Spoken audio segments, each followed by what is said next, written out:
मंत्र पाठ। ओम सहनावतु सहनौ भुनक्तु सह वीर्यं करवावहै तेजस्विनावधीतमस्तु मा विद्विषावहै।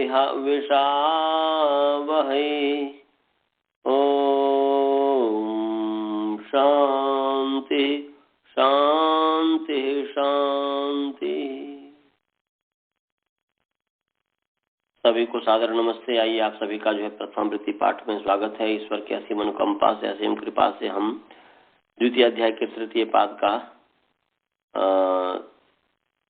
67 नंबर सूत्र पढ़ रहे थे या पढ़ लिए थे। यहीं से हम शुरू करेंगे। फिर तस्य च वर्तमाने वैसे पढ़ा दिया था, तभी पुनः फिर यहीं से शुरू करते हैं। तस्य च वर्तमाने, तस्य अकारांत पुंलिंग त शब्द षष्ठी विभक्ति एक वचन है, च अव्यय पद है, और वर्तमाने अकारांत पुंलिंग वर्तमान शब्द सप्तमी विभक्ति एक वचन है। षष्ठी की इसमें अनुवृत्ति आ रही है।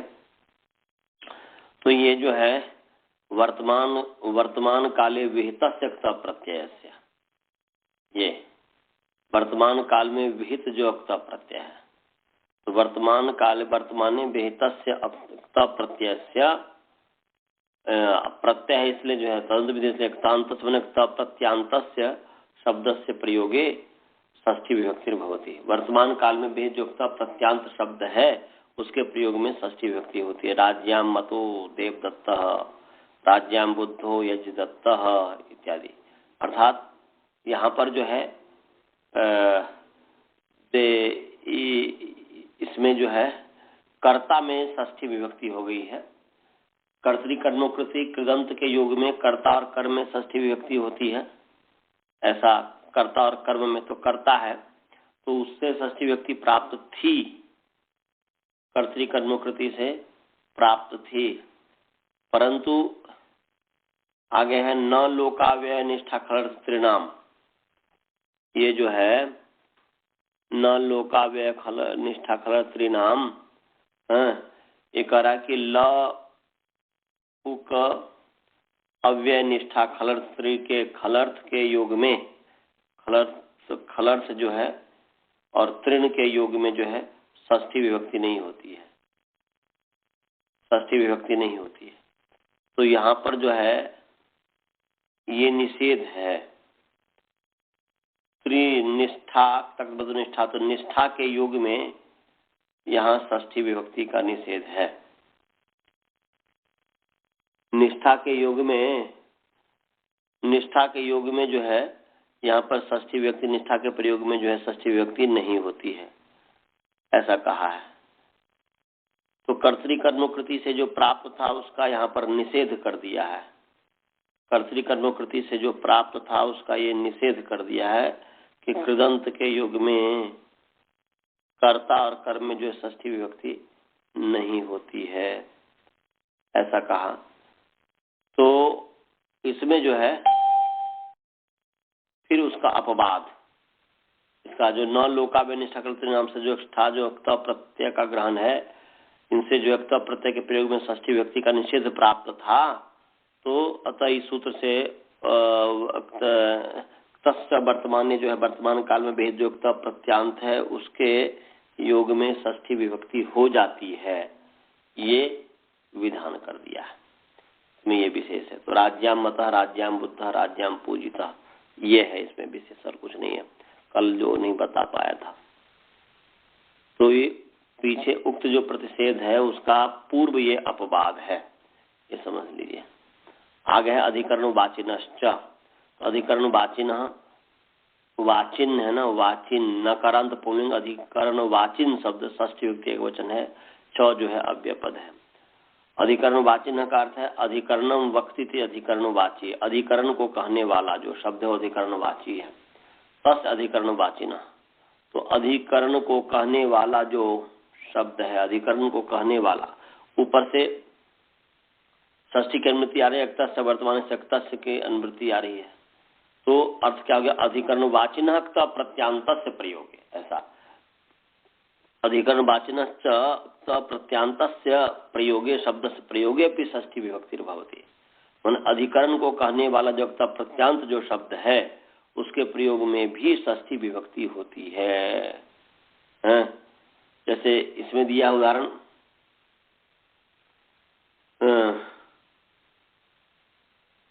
इदम छात्राणाम असितम, इदम छात्राणाम सहितम, इदम छात्राणाम भुक्तम, यह है। तो यहाँ पर इदम छात्राणाम असितम, यह जो है यह छात्रों का जो है बैठने का स्थान है। इदम छात्राणाम सहितम, यह छात्रों का सोने का स्थान है। इदम छात्राणाम भुक्तम, यह छात्रों के भोजन का स्थान है। तो इदम छात्राणाम असितम जो है आस उपवेशने धातु है, उससे आस धातु से प्रत्यय हुआ है और ईटागम करके आसितः बना दिया है और सुआ करके फिर आसितम बना है। तो यहाँ पर जो है तो अधिकरणे द्रव्य गति प्रत्यवसानार्थेभ्य से आस धातु से अधिकरण कारक में प्रत्यय हुआ है। निकाल लीजिए 3, 4, 76 नंबर सूत्र है। 3, 4 तीसरा अध्याय चतुर्थ पाद का 76 नंबर सूत्र है, निकाल लीजिए। तो अधिकरणे च द्रव्य गति प्रत्यवसानार्थेभ्य, निकाल लिए। तह अकारांत पुल्लिंग शब्द प्रथम एक वचन है और अधिकरणे अकारांत नपुंसकलिंग अधिकरण सप्तमी एक वचन है, च अव्यय पद है। और द्रव्य गति प्रत्यवसानार्थेभ्य अकारांत पुंलिंग द्रव्य गति प्रत्यवसानार्थ शब्द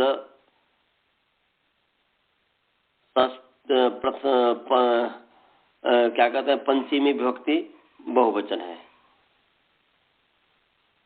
तो यहाँ पर ये कह रहे हैं कि द्रव्य गति में समास है, द्रव्यम च गतिश्च प्रत्यवसानम च, द्रव्य गति प्रत्यवसानानि और तानि अर्था ये शाम द्रव्य गति प्रत्यवसान अर्थ हैं जिनके वे द्रव्य गति प्रत्यवसानार्थ हो गया। तेभ्य द्रव्य गति मने वो द्रव्य गति प्रत्यवसानार्थेभ्य हो गया। द्रव्य गति प्रत्यवसानानि अर्थाः येषाम्, ते द्रव्य गति प्रत्यवसानार्थाः तेभ्य द्रव्य गति प्रत्यवसानार्थेभ्य द्वंद्व बहुव्रीहि समास है। तो धातु प्रत्यय परस्य केन्द्रवृत्ति आ रही है, धातु हो तो क्या हो गया, तो प्रत्यय है केन्द्रवृत्ति आ रही है। तो द्रव्य द्वंद्वान्ते द्वंद्वादु श्रेयमानम पदम प्रत्येकम पे संबंधित, आपको बताया हुआ हूँ कि द्वंद्व के आदि में या द्वंद्व के अंत में जो भी शब्द सुनाई देंगे वो प्रत्यय के साथ संबंध रखता है। तो अर्थ का द्रव्य के साथ भी, गति के साथ भी, प्रत्यवसान के सभी साथ है। तो द्रव्यार्था, द्रव्य अर्थ है। तो द्रव्यार्थ मतलब स्थिति अर्थ का, स्थिति अर्थ वाले माने अकर्मक जिसको कहते हैं। और ऐसे ही जो है स्थिति अर्थ वाले और प्रत्यवसानार्थ जो है, प्रत्यवसानार्थ माने प्रत्यवसान कहते हैं अभ्यवहारार्थ, अभ्यवहार को। जैसे भुज पालना भ्याम अभ्यवहार, अभ्यवहार कहते हैं खाने को, तो अभ्यवहार ये। तो यहाँ पर जो है अब इतना ही समझिए कि स्थित्यर्थक धातु जो है, गत्यर्थक जो धातु है और प्रत्यवसानार्थ जो धातु है, उससे जो विहित अक्ता प्रत्यय है वह अक्ता प्रत्यय अधिकरण कारक में होता है। ये कहना चाहिए अधिकरण्य कारक अक्ता प्रत्यय भवति कब, द्रव्य गति और प्रत्यवसान अर्थ वाले जो भी शब्द हैं, अर्थ वाले जो भी धातु है उनसे परे जो यदि अक्ता प्रत्यय विहित होगा तो जैसे यहाँ पर अधिकरण कारक में प्रत्यय हुआ है किन किन धातु से, द्रव्यार्थक धातु से, गत्यर्थक धातु से और प्रत्यवसानार्थ धातु से। तो यहाँ पर इदम छात्राणाम असितम जो है ये द्रव्यार्थक है, स्थित्यर्थक अकर्मक है, ये द्रव्यार्थक धातु है। तो आशा उपवेशन है, स्थिति है। तो इसीलिए उससे जो है तो अधिकरणे च द्रव्य गति प्रत्यवसानार्थेभ्य से जो आस धातु से अधिकरण कारक प्रत्यय है और उसके प्रयोग में छात्र शब्द में यहाँ पर षष्ठी विभक्ति हुई है कि अधिकरण वाचिनश्च। तो यहाँ पर जो है अधिकरण वाची युक्त प्रत्यांत के प्रयोग में षष्ठी विभक्ति हुई है, षष्ठी विभक्ति होती है। तो यहाँ पर षष्ठी विभक्ति हो गई। तो इदम छात्रा नाम असितम, यह छात्रों का रहने का बैठने का स्थान है, ऐसा हुआ। तो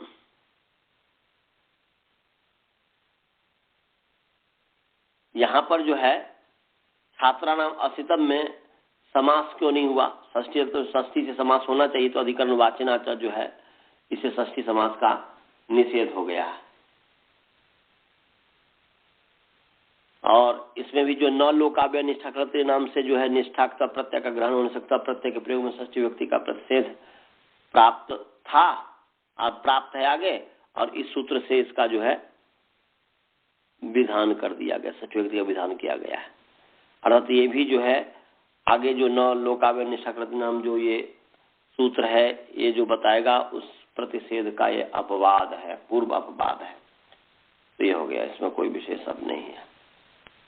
आगे है न लोकाव्य निष्ठा खड़त्रिनाम, न जो है अव्यय पद है, लोकाव्य निष्ठा खड़त्रिनाम। तो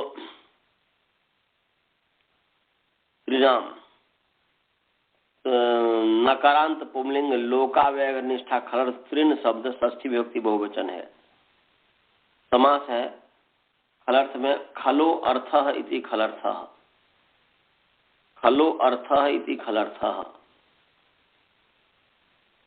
षष्ठी तत्पुरुष समास हो गया। खलह अर्थ, खल है, खलह अर्थ, खलर्थ, खल का जो अर्थ है वो खलर्थ हो गया।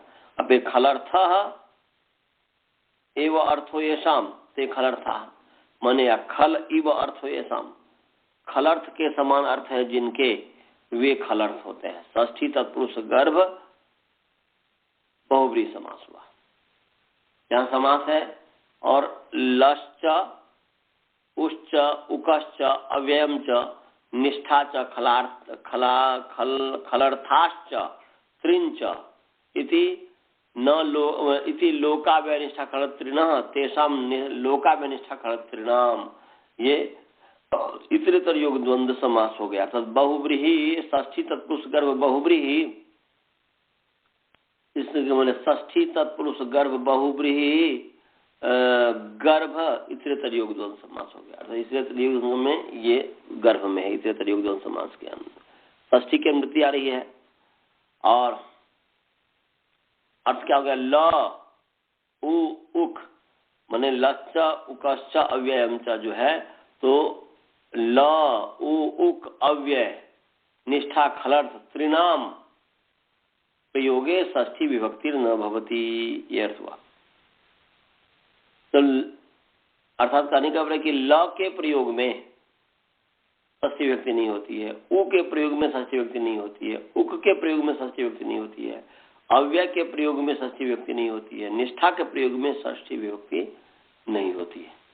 इसलिए ल उ उक अव्यय निष्ठा खलर्थ त्रिणाम शब्दानाम प्रयोग या त्रिणाम प्रयोगे षष्ठी विभक्ति न भवति। ल उ उक अव्यय निष्ठा खलर्थ तृण, इनके प्रयोग में षष्ठी विभक्ति नहीं होती है। यहाँ पर ल से जो है लकार के स्थान में जो आदेश होता है लादेशा, उसको ग्रहण करना है।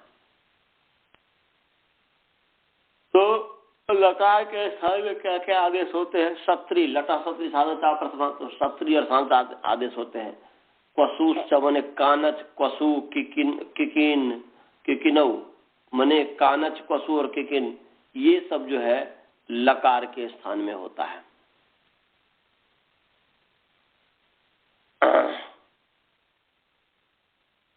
तो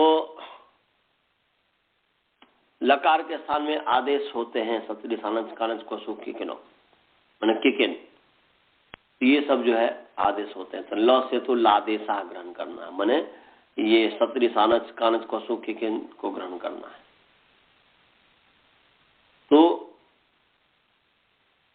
अर्थ क्या हो गया कि ल माने लादेशा नाम प्रयोगी, लकार के स्थान में जो आदेश है उसके प्रयोग में जो है यहाँ षष्ठी विभक्ति नहीं हुई है।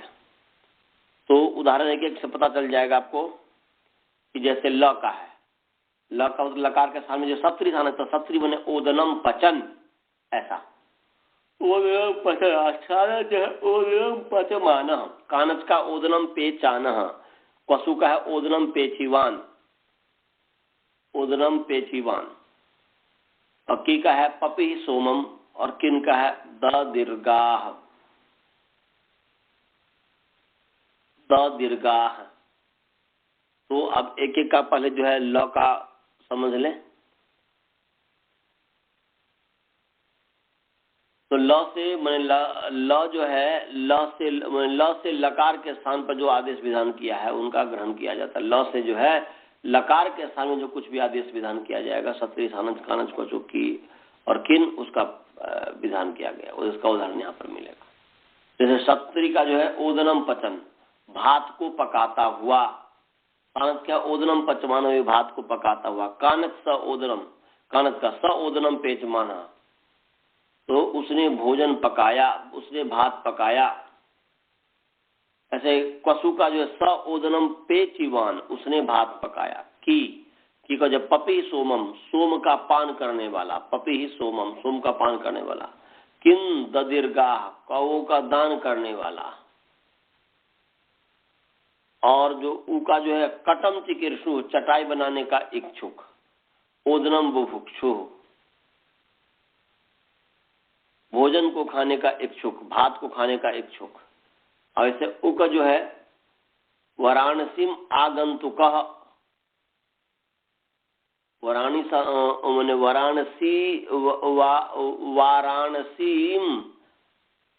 अगामुकः, तो बनारस में आने वाला, बनारस में आने वाला। अव्यय का जो है कटम कृत्वा, चटाई बनाकर। ओदनम भुक्त्वा, भात को खाकर। निष्ठाक्त प्रत्यय जो देवदत्ते न कृतम, देवदत्त ने किया। तद्वतु जो ओदनम भुक्तवान, ओदनम भुक्तवान यदत्त ने भात खाया। खलर्थ का जो है ईशत करह कटो भवता, आपके लिए चटाई बनाना कठिन कार्य नहीं है। ईशत करो भवता मैंने सरल है। ईशत पान सोमो भवता, आपके द्वारा जो है आपके लिए सोम का पान करना कठिन नहीं है, ये इसमें कहा। तो इनके योग में षष्ठी विभक्ति नहीं होती है।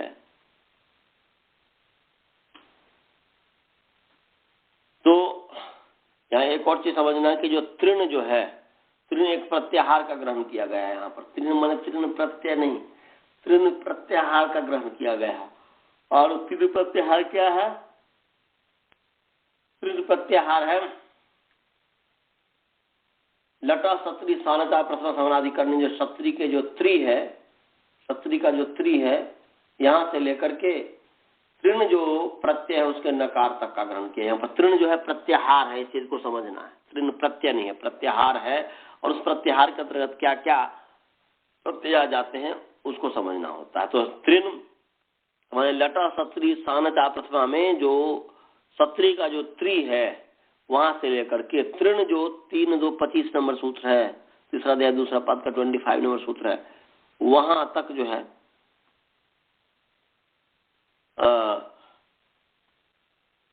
वहां तक का एक ग्रहण करेगा तृण का। और तो सानच जो है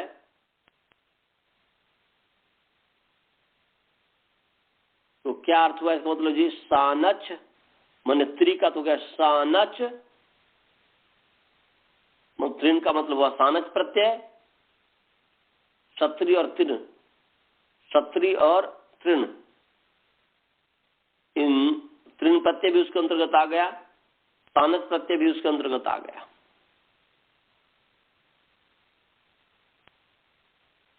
तो यहाँ पर जो है ये जो कह रहे हैं कि अच्छा जी, ये नहीं समझ में आया कि तृण से क्या प्रत्याहार, उसका एक बार फिर बता दीजिए। अच्छा, तृण से जो ये प्रत्याहार हुआ है 3-2-224 नंबर सूत्र निकालिए।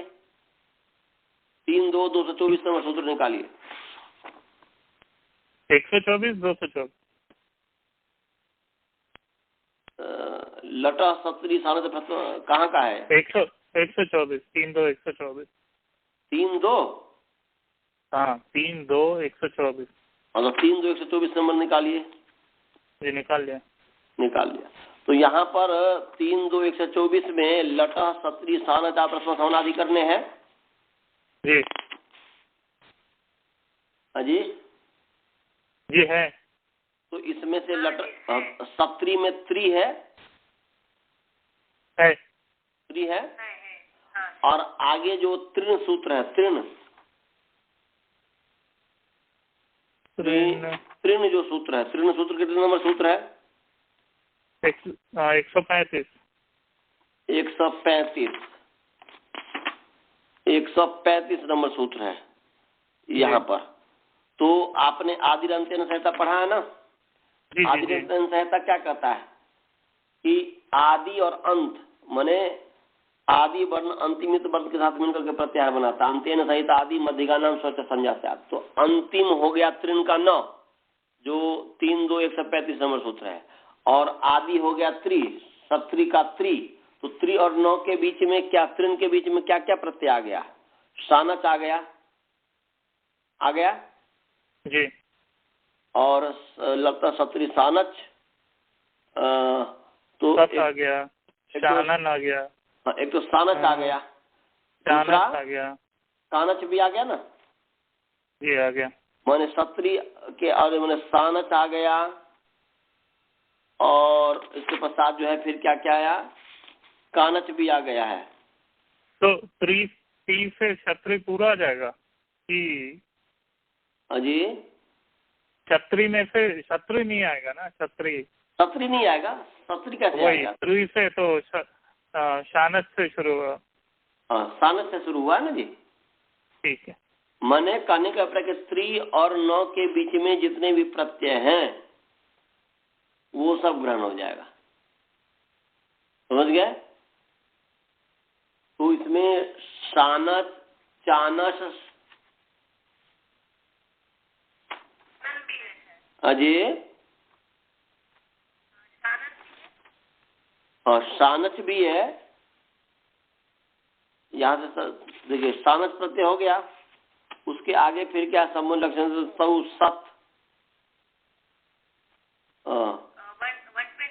पुण्य जो शानन, शानन भी आ गया ना, है? शानन प्रत्यय भी आ गया, सानच भी आ गया, शानन भी आ गया, चानस भी आ गया, चानस भी आ गया जी। समझ गया सर जी। तो ये सब आ गया है, हाँ? इस चीज को ये तृण, ये उसी तृण का यहाँ पर ग्रहण है।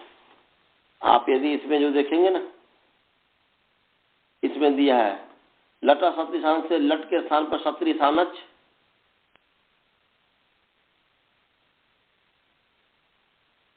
हाँ,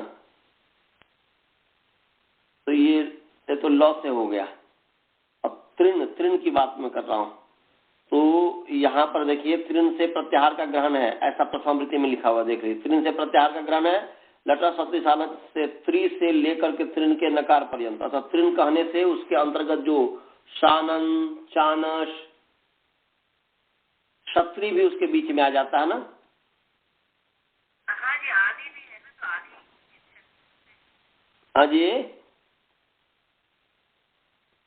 हाँ, क्षत्री भी है, क्षत्री नहीं आता आचार्य जी। कहाँ क्षत्री का कोई और है क्या? क्योंकि शानच आता है, सत आता है, शानन, चानस और तृण। तो क्षत्री भी इसमें ग्रहण किया है, ये जो है ना, तानस हो गया। ये क्षत्री को इसलिए ग्रहण किया है, शानन हो गया, चानस हो गया, सुमित्रे संयोगी और तृण, क्योंकि तौ सत है ना जी। क्षत्री और सानस की जो है क्या है, सत संज्ञा, तो सत प्रत्यय भी एक तरह से आ गया, तो इसमें क्षत्री आ गया ना जी, आ गया। क्षत्री आ जाएंगे ना जी। माने त्रि और 9 के बीच में जो है, त्रि और 9 के बीच में जो है, और ऐसा भी कर सकते हैं ना जी, अभी जो बहन जी कही है वो भी आप हेतु दे सकते हैं कि आदि अंत्येन इतासा आदि मध्यगा नाम स्वच्छ संज्ञा से आता। तो स्वच्छ संज्ञा से किसको लेंगे? तो हालांकि त्रि को लेंगे, त्रि से लेंगे। तो जब अब त्रि को लेंगे यहाँ पर, तो त्रि से क्या लेना चाहिए? तो एक देश का यदि ग्रहण किया तो एक देश से भी, जैसे मान लीजिए सत्य भामा है तो भामा करने से भी सत्य भामा का ग्रहण हो जाता है, सत्य करने से भी सत्य भामा का ग्रहण हो जाता है।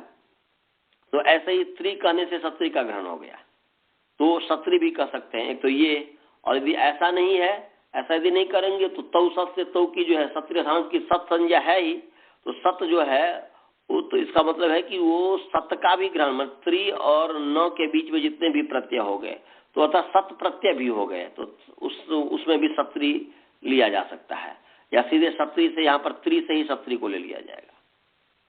समझ गए आनंद जी? ये समझ गया सर। हाँ, तो चलिए आगे चलते हैं। तो यहाँ पर क्या हुआ कि ल उक माने ल उ उक अव्यय निष्ठा खलर्थ तृण, जो इनके योग में षष्ठी विभक्ति नहीं होती है। तो ल से क्या लेना है, लकार के स्थान में जो आदेश हुआ है, तो लकार के स्थान में क्षत्री सानच कानच ये सब आदेश हुआ ना जी। ल से मतलब है लादेशा, ल का मतलब है लादेशा, ये है। तो लकार के स्थान में जो आदेश, तो लकार के स्थान में आदेश क्या है, क्षत्री है, सानच है, कानच है, क्वसुश्च, क्वसु है, की है और किन है। तो क्षत्री सानच कानच क्वसु, क्षत्री सानच कानच क्वसु की किन, ये जो 6 प्रत्यय हो गए ना जी, क्षत्री सानच कानच क्वसु की किन, ये जो 6 जो प्रत्यय हैं ये ल से लिए जाएंगे। तो जैसे क्षत्री का है ओदनम पचन ना जी, ओदनम पचन, तो कृदंत है पचन, इस कृदंत के योग में कर्म में षष्ठी विभक्ति प्राप्त थी, कृत के योग में कर्म में षष्ठी विभक्ति प्राप्त थी, परंतु ये कह रहा है कि ल के योग में अर्थात लादेश के योग में, तो लादेश है लकार के स्थान में क्षत्री वसले पचन बना, उसके योग में कर्म में षष्ठी विभक्ति नहीं हुई है। ऐसे सानच में ओदनम पचमाना, वैसे ये भात को पकाता हुआ, तो वहां पर भी कृदंत है पचमाना, परंतु लकार के स्थान में हुआ है, ऐसे लादेश है, तो उसके योग में कर्म में षष्ठी नहीं हुई है। ऐसे कानच स ओदनम पेचाना, उसने भात पकाया, ऐसा पेचाना कृदंत है, इसके योग में कर्म में षष्ठी प्राप्ति, ये जो है निषेध कर दिया लादेशा। ये बोलते लादेशा नाम प्रयोगे या योगे षष्ठी विभक्ति न भवति, ऐसे करके सब में ऐसे ही हो जाएगा। ऐसे क्वसु का जैसा ओदनम पेचिवान, उसने भात पकाया, तो यहाँ पर पेचिवान कृदंत है, इसके योग में कर्म है, कर्म में षष्ठी होनी चाहिए थी, परंतु इसने निषेध कर दिया, न लोका, वैसे जो है ल के योग में कर्म में षष्ठी नहीं होती है, नहीं हुई। समझ गया जी? ऐसे की है, ऐसे की प्रत्यय है, जो की प्रत्यय है, तो की जैसे पपी ही सोमम, सोम का पान करने वाला, पपी ही सोम का पान करने, सोम जो है कर्म है, और पपी जो है यहाँ पर की प्रत्यांत है, पपी में जो है की प्रत्यांत है, तो यहाँ पर जो है निषेध कर दिया है। किन में भी ददीर्घा, गौओं का दान करने वाला, किन प्रत्यांत है, तो ददीर्घा, तो गौओं को दान करने वाला, ददी ही गा, ददी ही गा, गा जो है कर्म है, उसके कृदंत के योग में कर्म षष्ठी प्राप्त नहीं हुआ, निषेध कर दिया। ऊ जो है, अब ऊ जो है माने ल तो हो गया, अब ऊ से क्या है, तो जैसे कटम चिकुरसुहु, कटम चिकिरसुहु, तो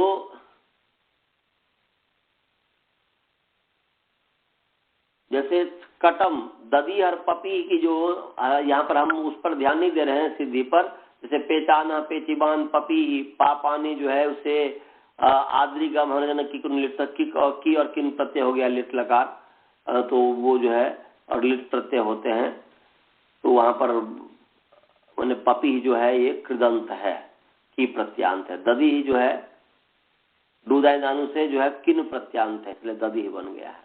अब जो है ल के बाद जो आया उ है चिकीर्षु, डुक्री करने धातु है तनादिगण का, और उस क्री से जो है सन प्रत्यय हुआ है, और फिर संयंगों से बचूंगा क्री सन हो गया है। पूर्वाभ्यास ह्रस्व उरत हलादी से करके क क्री स, फिर जो है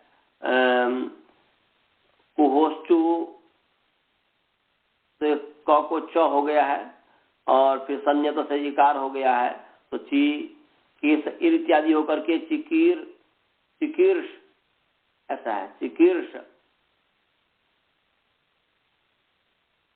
सनासन सभिक्षा उ से उ प्रत्यय हुआ है।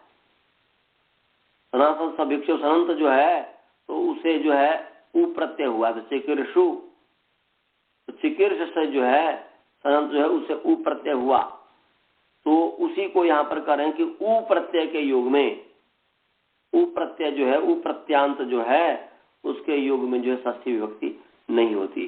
तो यहाँ पर जो है उदाहरण में उ प्रत्यांत का कि कटम चिकीर्षु माने चटाई को बनाने का इच्छा करने वाला, तो ये वो है उ प्रत्यांत है, उसके योग में कर्म में षष्ठी विभक्ति प्राप्त ही करती कर्मोक्ति से इससे निषेध कर दिया। ऐसे ओदरम विभुक्षु, यहाँ पर भी ऐसे ही है, भात को खाने का इच्छुक। उका जो है वाराणसी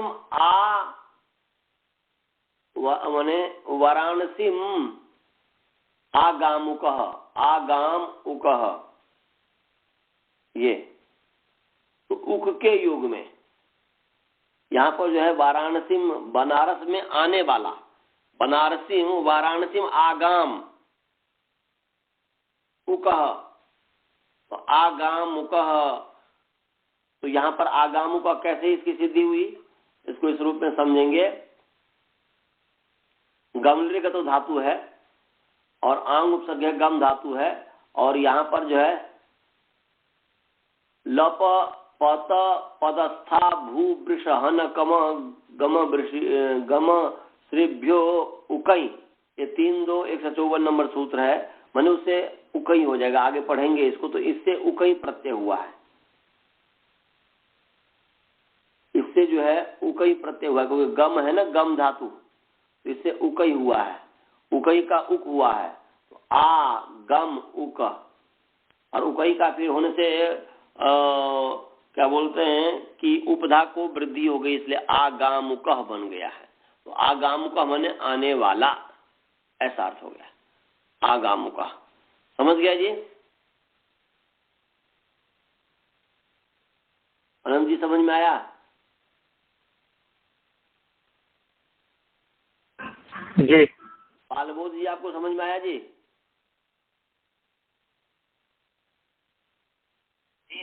हाँ, इसमें वो देख लीजिएगा, क्योंकि जो है मैं सोच रहा हूँ कि आज इसको समाप्त कर दूं, इसलिए ये जो ना उकई जो प्रत्यय इससे जो है हुआ है, लप पद या लश पद है ना, या निकालने चाहेंगे तो निकाल लीजिए। 3-2 154 नंबर सूत्र है, 3-2 154 154। लश पत पदस्था भूवृष हन कम गम श्रीभ्य उकई, माने लश धातु पत धातु इत्यादि जो धातु से जो है तत्सिलादि करता हो अर्थ में जो है, तत्सिलादि करता अर्थ में जो है इन धातु से लश धातु से पत धातु से पद धातु से स्था धातु से भू वृष हन कम गम श्री, इन सभी धातुओं से परे जो है उकई वर्तमान काल में जो है उकई प्रत्यय, वर्तमान काल में जो उकई प्रत्यय होता है। तो यहाँ पर जो है गम है,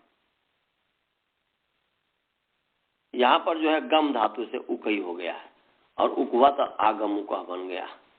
तो इसमें कोई तो कृदंत के योग में कर्ता और कर्म, तो यहाँ पर जो है कर्ता और कर्म में षष्ठी व्यक्ति, इसलिए मैंने आगमुक, वाराणसी में आगमुक, वाराणसी में आने वाला, तो इसके वाराणसी में आने वाला, वाराणसी को प्राप्त होने वाला, तो यहाँ पर कर्म है, कर्म में यहाँ पर षष्ठी विभक्ति न होकर के द्वितीय विभक्ति हो गई, मैंने षष्ठी विभक्ति का निषेध हो गया है कर्म में, तो इसलिए द्वितीय विभक्ति हो जाएगी। आगे है अव्यय।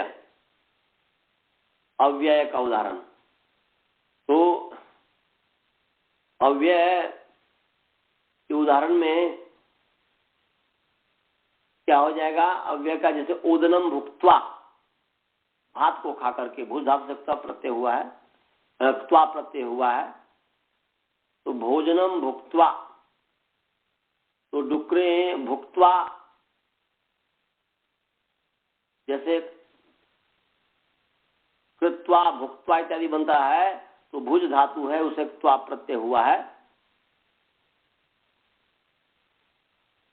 भुज धातु से क्त्वा प्रत्यय हुआ है, और फिर भुक्त्वा बन जाएगा, जब को क हो जाएगा तो भुक्त्वा बन जाएगा। तो समान यहाँ पर क्त्वा प्रत्यय समान करते के ऊपर उपाले से जो है क्त्वा प्रत्यय हुआ है, तो ओदनम भुक्त्वा, तो कृदंत है उसके योग में, ओदन में षष्ठी योग की प्राप्ति, उसको निषेध कर दिया कि भाई अव्यय के योग में कर्ता और कर्म में षष्ठी विभक्ति नहीं होती, इसलिए यहाँ पर कर्म में षष्ठी विभक्ति नहीं हुई है। तो नहीं हुई तो द्वितीय विभक्ति हो गई, द्वितीय का द्वितीय ही रहा। अब आगे जो है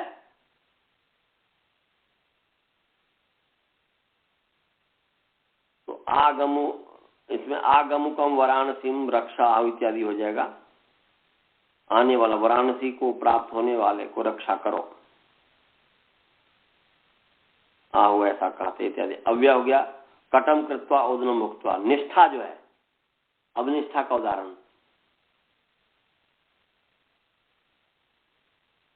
तो निष्ठा, निष्ठा तक बतु निष्ठा, तक बतु को का निष्ठा है, निष्ठा संज्ञा होती है। तो निष्ठा जो प्रत्यांत है उसके योग में भी कर्ता और कर्म में षष्ठी विभक्ति नहीं होती है। तो उदाहरण के लिए जो है निष्ठा का जो दिया, कटम कृतवान देवदत्तेन कृतम, तो निष्ठा प्रत्यांत है, कवतु प्रत्यांत है, तो निष्ठा प्रत्यांत है, इसके युग में कर्म में षष्ठी प्राप्त थी, कर्ते कर्म से इसको निषेध कर दिया और द्वितीय विभक्ति हो गया, कटम कृतवान, चटाई को बनाने वाला। देवदत्तेन कृतम, देवदत्त के द्वारा किया गया, तो कृदंत के योग है, यहाँ पर कर्ता है देवदत्त, उसमें षष्ठी प्राप्त थी कर्ती कर्मकृति से कर्ता में, उसका निषेध कर दिया कि ये जो है कृदंत के युग में षष्ठी विभक्ति नहीं होगी। जब नहीं होगी तृतीय विभक्ति स्वभाव तो तृतीय विभक्ति है, वो हो जाए कर्ती कर्म तृतीया से, देवदत्तेन कृतम, ऐसा हो गया। आगे है खलर्थ। खलर्थ के युग में भी षष्ठी विभक्ति नहीं होती है। उदाहरण दिया, ईशत करह कटो भवता, ईशत पान सोमो भवता, तो ईशद दुसुसु कृता कृतार्थ से जो खल, खल प्रत्यय किस किस अर्थ में होता है? ईशद अर्थ में, सुसु कृच्छ और अकृच्छ अर्थों में। तो यहाँ ईशद अर्थ में, थोड़ा अर्थ में,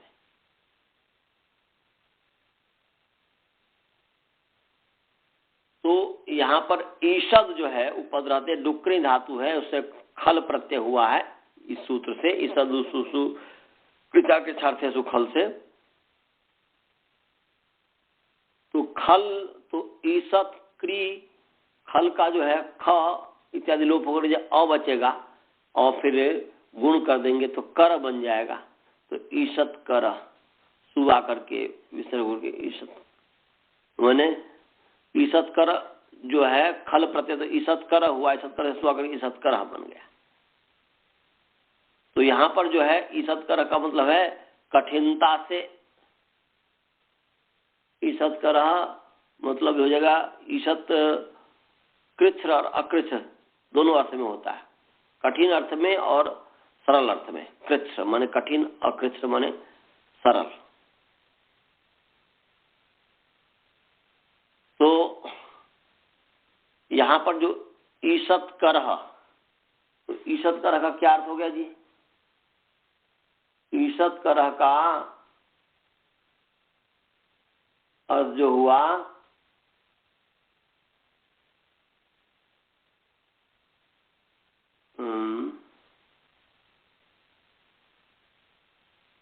ईशत करह, ईशत करह का बन जाएगा खलर्थ में जो है तो कठिनाई, कृच्छ अर्थ में, कृच्छ अर्थ में करेंगे तो ईशत कर्म मन कठिन, कठिन कार्य, कठिन कार्य। तो इसलिए जैसे उदाहरण से पता चलेगा ईशत करह कटो भवता, आपके द्वारा चटाई बनाना कठिन कार्य है। ईशत करह कटो भवता, आपके द्वारा चटाई जो है बनाना ईशत करह है।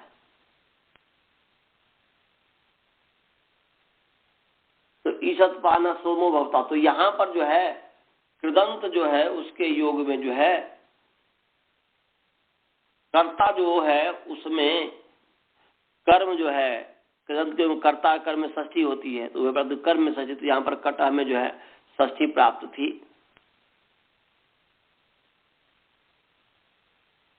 परंतु यहां पर इसने निषेध कर दिया क्योंकि निष्ठा के योग में, निष्ठा के योग में कर्ता कर्म में षष्ठी व्यक्ति नहीं होती है, तो यहां पर षष्ठी विभक्ति नहीं हुई है।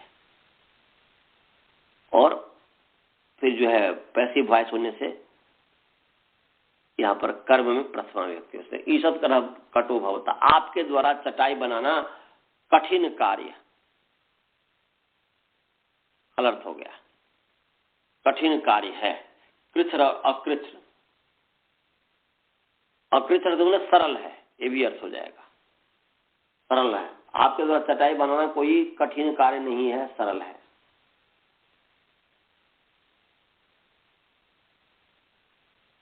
आगे है अलर्थ हो गया तृण, तृणाम, तृण प्रत्यांत, तो हमने तृण का तृण प्रत्याहार है।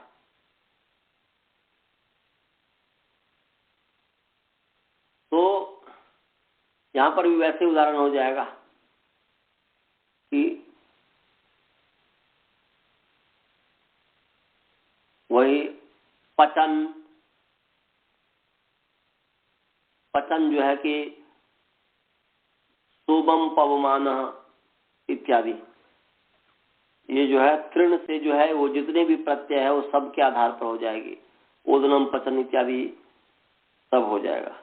यहां पर जो दिया है तृण का सोमम पवमान, सोम को पवित्र करने वाला, नटम आज्ञान, अधीयन पारायणम इत्यादि इसका उदाहरण दिया है।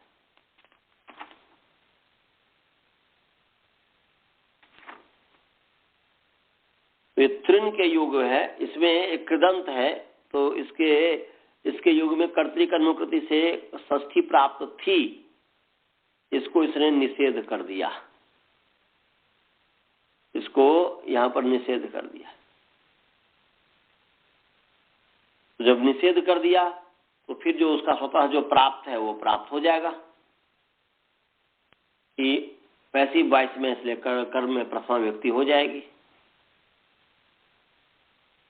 ये समझ में आ गया जी? बालबोध जी, अनंत जी, द्रोण जी, सबको समझ में आ गया? आगे चले? आपको समझ में आया जी? जी। हाँ, तो अब आगे चलिए, ये हो गया। आगे है अनेकोर भविष्यदा धमर्ण्यो,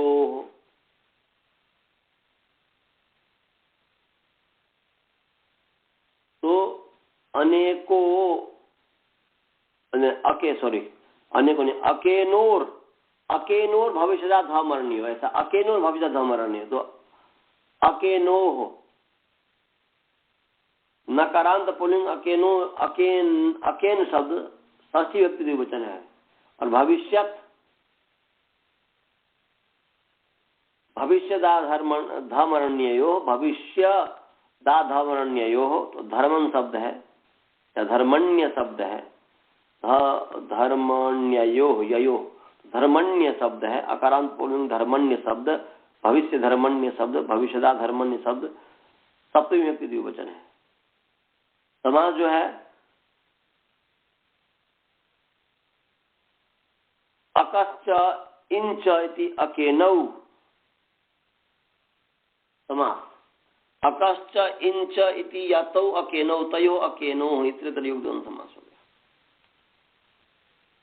और अकेनो अकेनो हो गया तो मन अकश्च इंच इति अकेनो तयो अकेनो इतरेतर योग द्वंद्व हो गया। और आगे है अधमरण। अधमरण भविष्यदा माने भविष्यत अधमरण। अधमरण क्या है जी? माने भविष्यदा धमर्ण्यो हो तो अधर्मम अधर्मम धर्मण है।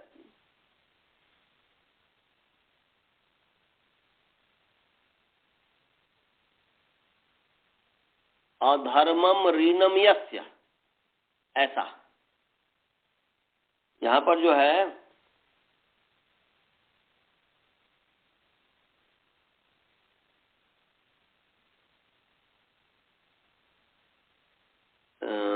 यहाँ पर भविष्यदा धर्मण्यो हो उसको ऐसा भी कह सकते हैं जिसमें यहाँ पर जो प्रथम वृत्ति में कहा है कि भविष्यश्च और भविष्यश्च या भविष्यच्च और आधर्मण्यम च ऐसा है। आधर्मण्यम च इति भविष्यदा धर्मण्ये तयो भविष्यदा धर्मण्यो न और षष्ठी की अनुवृत्ति आ रही है। तो क्या अर्थ हो गया?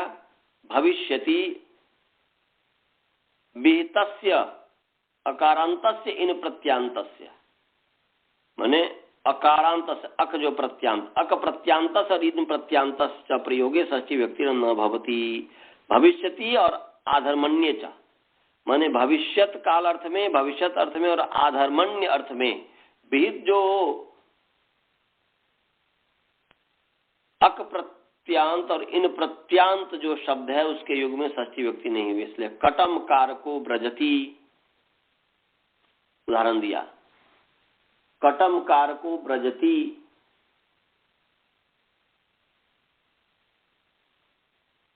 तो कटम कारको ब्रजति का मतलब कि चटाई को बनाने वाला ब्रजति जा रहा है। उदनम भोज को ब्रजति भात को खाने वाला जा रहा है। और भविष्यत में जो है इन प्रत्यांत जो है भविष्यत में तो ग्रामम गमी देवदत्त। देवदत्त जो है ग्राम में गांव को जाने वाला है। कृदंत के युग में यहाँ पर कर्म में षष्ठी व्यक्ति प्राप्त थी।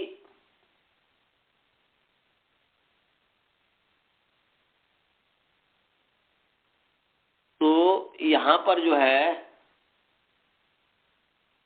जैसे ग्रामम गमी देवदत्त, नगरम गामी देवदत्त, इन जो है आधमर्ण्य आधमर्ण्य। हाँ जी, कारको और भजको ये कौन विभक्ति है जी? कारक प्रथम व्यक्ति है ना जी। कारक में नूल प्रत्यय है ना। भोजका में भी नूल प्रत्यय है। भोज धातु से भोजका बन गया। तो यहाँ पे ओ का विसर्ग हो जाएगा। हाँ तो संधि हो गया हंसी इत्यादि होकर के फिर आदगुण हो गया है। वो तो संधि प्रकरण का है। भोजकह है इसलिए भोजको हो गया है। जैसे कारकह हारकह कर्तार्थ में तो भोजकह इत्यादि कर्तार्थ में है। समझ में आया? तो ये और अधमरण्य है, अधमरण्य, अधर्म हमने बोल दिया था, गलत है। अधमरण्य, ध्यान से मैंने देखा तो यह है अकेनोर भविष्यदा धमरण्यो, मन अधमरण, मन अधमर, अधमरण या अधर्म, अधर्मण्य, अधमर्ण्य, अधमर्ण्य, ये अधमर्ण्य है। तो अधमर्ण्य का मतलब क्या होता है जी?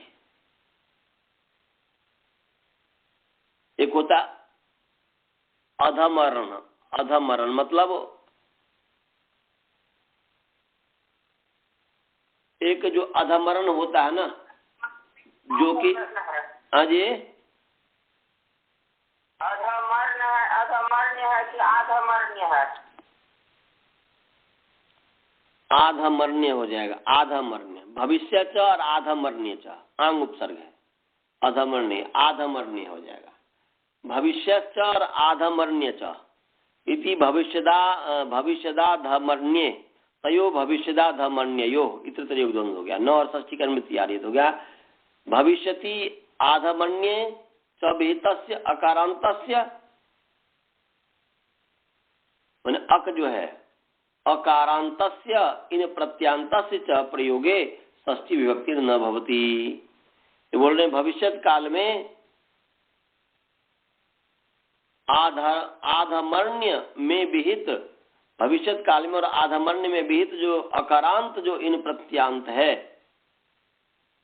मन अकांतस्य, मन अक अंत वाला, अकांत नहीं, अकांतस्य अक प्रत्यांतस्य, मन अकांतस्य और इन प्रत्यांतस्य प्रयोगे, अकांत और इन प्रत्यांत के प्रयोग में जो षष्ठी विभक्ति है, मन के प्रयोग में षष्ठी विभक्ति नहीं होती है, ये कह रहा है। उसी में कटम कार को ब्रजति, चटाई को बनाने वाला जाता है। ओदनम भोज को ब्रजति, भोजन को माने चावल खाने वाला जाता है। तो अक प्रत्यय हो गया। तो भविष्यति,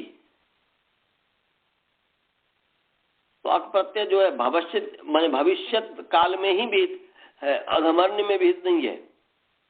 अधमर्ण्य में विहित नहीं होगा, आधमर्ण्य में विहित नहीं होगा, आधमर्ण्य में। तो अक प्रत्यय भविष्यत काल में ही विहित है।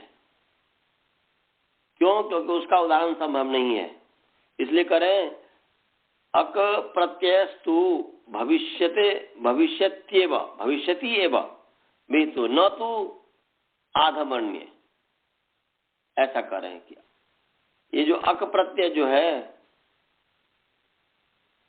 ये अक प्रत्यय और भविष्यत, अक प्रत्ययस्तु भविष्यति एव विहित, अक प्रत्यय जो है भविष्यत में ही विहित है, अधमर्ण्य में नहीं है।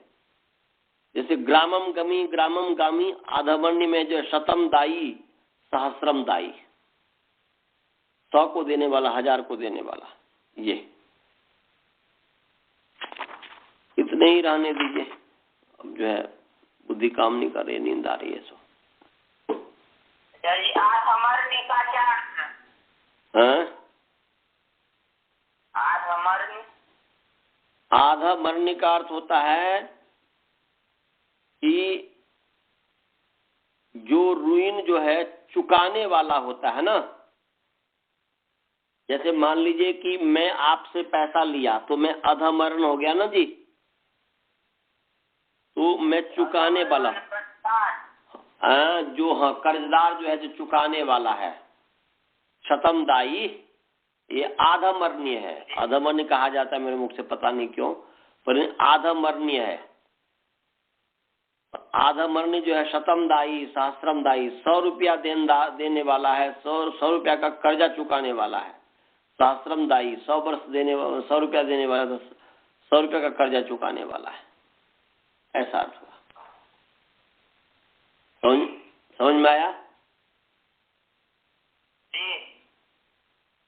तो इतने ही रहने दो। इसमें कोई शंका है तो पूछो, आंख दर्द कर रहा है। कोई शंका है या अगला पाठ बाद में अगले बार हो जाएगा? किसी को कोई शंका तो नहीं है ना?